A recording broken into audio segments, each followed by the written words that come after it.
Good morning. Today's mug moment is from Matthew chapter 12, verses 3 and 4. After Jesus and his disciples had eaten some grain from the edge of a field, some Pharisees got really mad at them. Matthew 12, 3 through 4 says, Jesus said to them, "Haven't you read in the scriptures what David did when he and his companions were hungry? He went into the house of God, and he and his companions broke the law by eating the sacred loaves of bread that only the priests are allowed to eat."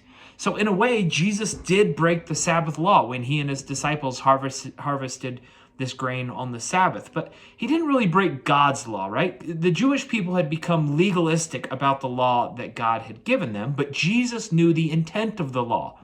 In fact, God made another law that allowed people who didn't own land to harvest food from the edges of the fields of people who did own land.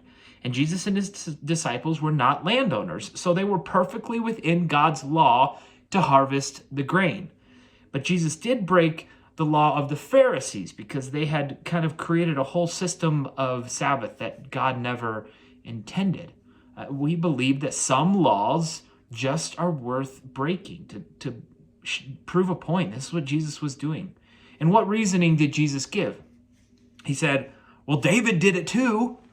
In other words, Jesus pointed out their hypocrisy. These Pharisees justified David's actions, but not Jesus' actions, because David was one of them in their minds, right? We do this too. We pick and choose what rules we will focus on, and then which ones we'll enforce and which ones we'll just ignore. I believe that we should allow God to sanctify us, to show us what in our lives needs to be changed. And when he does that, he's probably going to convict us of things that we don't expect him to convict us of. He's not going to prioritize things the way we do. So pray today and tell God that you will listen to him and follow his directions no matter where he leads you.